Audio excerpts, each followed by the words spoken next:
Que si alguien me dice una palabra ofensiva me va a molestar. Que si alguien me provoca va a ver toda la negrura que hay dentro de mí. Va a sacar, como dicen por ahí, el monstruo que hay dentro de mí. Porque soy un ser humano.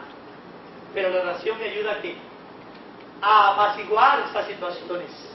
Por eso Pablo le decía a las hermanas, no importa que tengan discrepancias, que tengan dificultades, recuérdense, son servidoras del Señor. Y cuando uno reconoce que es un servidor del Señor, aprende a reconocer al que dice bien y al que no dice bien, y como dice la palabra del Señor, escudriñarlo todo y ¿qué? Retener lo bueno. Presentando las cosas que no son, retenemos las cosas que son, las cosas que son buenas. Por lo tanto, orar aquí es precisamente capacitarnos para esa lucha cotidiana, que puede darse en la iglesia, como en este caso que es lo que estamos mencionando en este asunto, pero también puede ser en el trabajo, también puede ser en el hogar, también puede ser en la comunidad. Hay personas que aquí destruyen este templo y lo vuelven a hacer de nuevo con un furor grandísimo, pero cuando se enfrentan a un vecino que le echa las hojas de su patio al suyo, ahí sí que es verdad que el problema se hace diferente, porque allá no es la iglesia. Allá no es la iglesia, allá es otra cosa. Y por eso nosotros los cristianos, no se estoy gritando mucho, yo creo que sí. Allá es distinto, pero la iglesia pues es una cosa diferente, ¿verdad? Pero no. Es la importancia de saber que nuestra vida está edificada en el Señor y que estamos aquí orando, clamando, gimiendo, pidiéndole al Señor, suplicándole a Dios que haga la obra, pero reconociendo que nosotros somos seres humanos. Que hay algunos, ¿verdad?, que son diabéticos y que necesitan tomarse su cosita, A veces nos desesperamos porque hay una hermanita de la iglesia de nosotros que viene lo más contenta y alegre. A mí me encanta, no voy a pronunciar su nombre.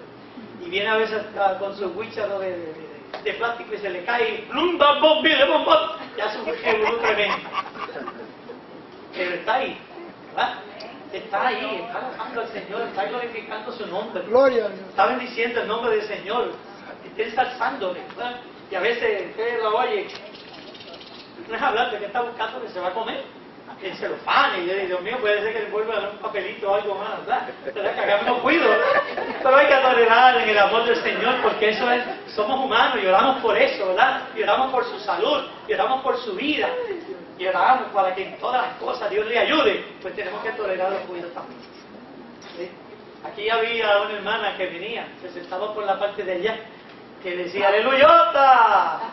¡Eso es un abenzote! Bien duro, y se fue. Está aquí. No era Isla Cora, era otra persona. No, sí, a otra persona. Está en otra iglesia, no recuerdo el nombre de ella, era Isla.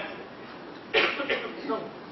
Y entonces, había hermanos que se molestaban con eso. Se sentían mal. Sí, se sentían mal de eso, qué sé yo, esto, aquello. Y uno lo sabía, ¿verdad? Yo como soy parte del cuerpo de diácono, algunas personas venían de mí. Sí, hermano, mira, ¿qué se puede hacer? A ver si mire. Y pues, ¿qué va a hacer uno? Uno no puede decir una cosa. Aquí tenemos una hermana que le gusta danzar en el Señor. Sí, no lo la oye aquí. Y ella se para ahí al frente y sigue por aquí, y por allá, y aquello. Y la gente la ve y a veces es todo un show. Otro día yo volví con un hermano de la iglesia. Porque es de eso, ¿verdad? Que no ven esas cosas con simpatía, ¿verdad? Pero eso es cuestión humana. Y yo le decía, oye, te vi mirando a la hermana que estaba danzando y como que tú querías danzar con ella ahí.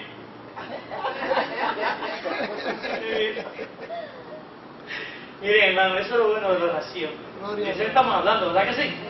Estamos hablando, sí, porque Dios nos da la tolerancia para ver eso, para amar esas cosas, ¿verdad? Para sobrellevar esas cosas, para poder asistir y ayudarnos de manera que podamos seguir sirviendo al Señor. Y así mismo te ruego, verso 3, a ti también, compañero fiel, que ayudes a estas que combatieron juntamente, fíjense qué clase de mujeres eran, juntamente conmigo en el Evangelio, con Clemente también y los demás colaboradores míos, cuyos nombres están en el libro de la vida. Dos hermanas en discrepancia, pero sus nombres escritos en el libro de la vida. Dos hermanas en dificultades, una con la otra, pero su nombre escrito en el libro de la vida. Dos hermanas peleándose entre sí por una situación que no sabemos qué cosa era, qué problema era. A lo mejor era cuestión de privilegio, ¿verdad? Cuestión de posiciones, porque hay personas que les gustan las posiciones, hay personas que les gusta el protagonismo, hay personas que les gusta el dominio escénico, y les gusta esas cosas, y verse, y recibir el aplauso y el elogio, y que le den ciertas cosas, y si no lo tienen, se molestan con eso, ¿verdad? Se molestan. Pero sus nombres están escritos en el libro de la Biblia, de la vida, y eso lo dice la palabra del Señor, porque son situaciones que tienen menos significado, que tienen menos valor, pero claro está, si no bregamos con esas circunstancias que son antagónicas a nuestra vida, definitivamente podemos tener el problema serio de ¿qué? De que nuestra vida vaya paulatinamente decayendo y vaya cada día más y más hacia atrás y vayamos enfriándonos y vayamos distanciándonos, y entonces nuestra vida no podrá encaminarse como debe de encaminarse.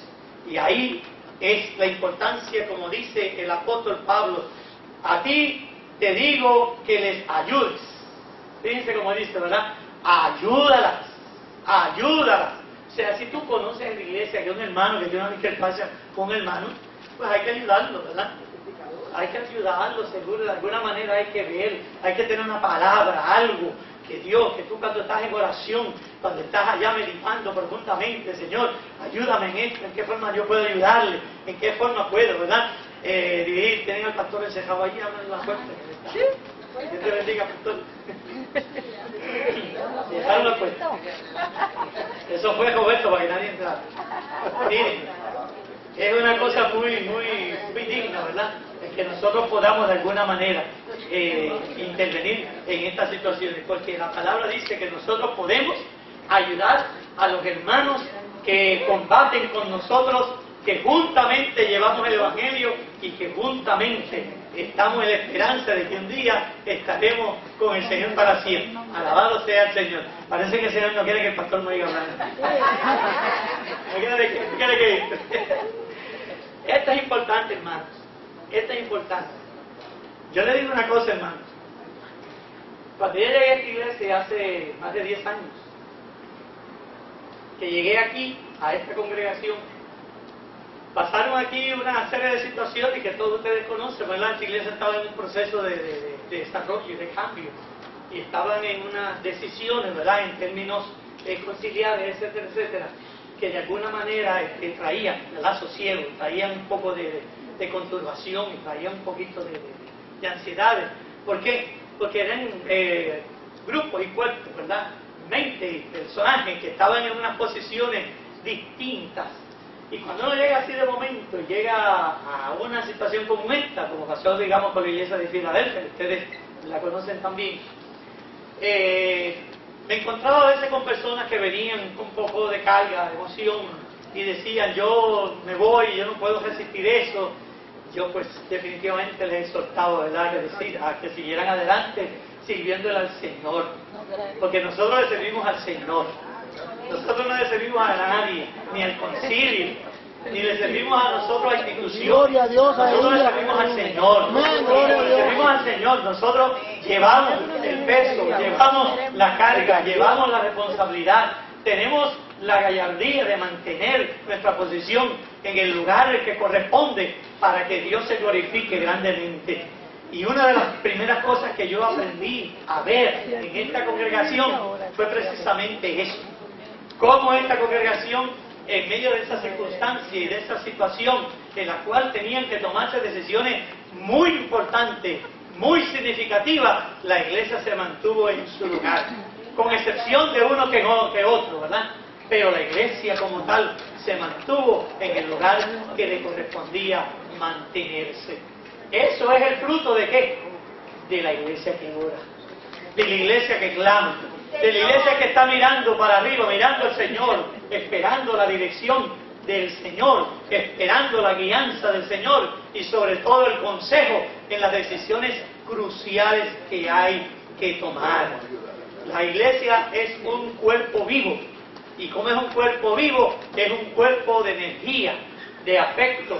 Como es un cuerpo vivo y es de energía y de afecto, la iglesia también tiene momentos de desaliento, de desánimo, tiene momentos bajos, tiene momentos altos y sublimes y gloriosos, y momentos que nos parece que el cielo se cerró para nosotros. Pero ahí es que se demuestra que en verdad no es así. Que la iglesia que sabe orar, que sabe esperar, que confía en la gracia y la misericordia de Dios, ve cómo el Señor va guiando esa iglesia, amén, paso a paso y día a día en aquello para lo cual Dios quiere bendecir su pueblo y bendecir su iglesia. Y eso somos nosotros, amados hermanos. No es el templo, sino nosotros que somos la iglesia. El templo recibe la iglesia y se convierte en iglesia cuando la iglesia está presente. Una vez la iglesia se va, solo se queda el templo.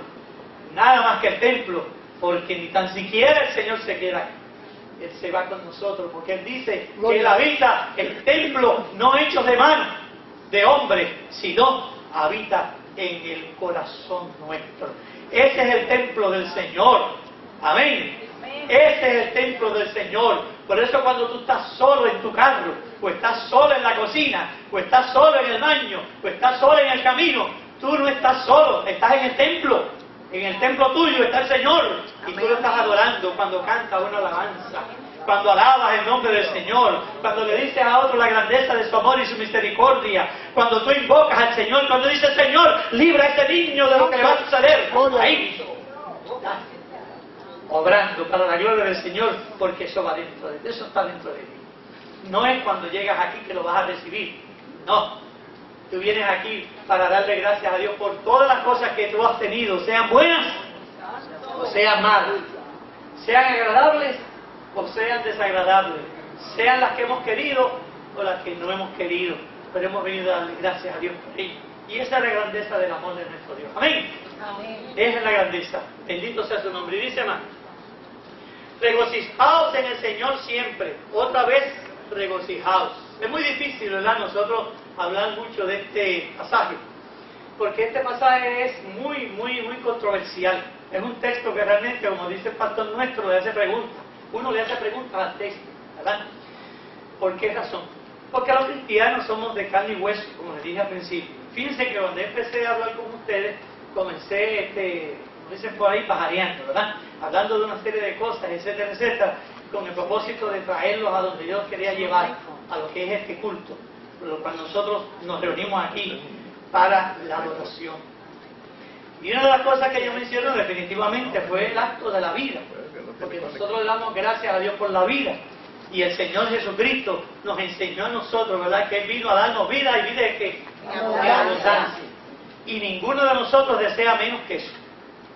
A mí personalmente la idea de la muerte nunca me ha gustado, nunca la he aceptado, y no me gusta el sepulcro, se lo digo con toda sinceridad. Yo no quiero ir al sepulcro, yo no quiero ir al sepulcro. Pero como yo no lo puedo evitar, porque eso no me pertenece a mí, solo eso le pertenece aquí al Señor, pues definitivamente yo lo que he hecho es que he aceptado que la vida es parte de mi vida, que la muerte es parte de mi vida, y que el día que me toque me iré con el Señor. Que ese día tarde, ¿verdad? Pero si no tarde,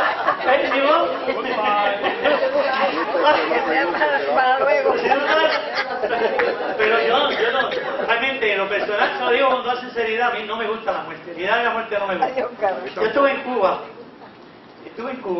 y cuando llegamos a Guantánamo, fuimos a la iglesia pentecostal, y después que se terminó el culto, un hermano se quedó haciendo como una serie de intervenciones, vamos a decir así, ¿verdad?, porque cogió una palabra y estaba ayudando en una situación, y yo me quedé para escuchar, porque a mí me gusta más oír que hablar. Y el hermano estaba hablando lo más bien, etcétera, todo terminó. Entonces, después como vio que yo estaba allí y me pidió que yo diera una palabra, yo saludé, dije de Puerto Rico, etcétera, etcétera, y me despachó a la gente y se quedó conmigo. Le dije, hermano, pues mire, que me alegro que usted sea de Puerto Rico, porque nosotros tenemos una situación aquí, necesitamos que usted nos ayude a entender esto. Hemos escuchado que el evangelista Gilbert Ávila se murió.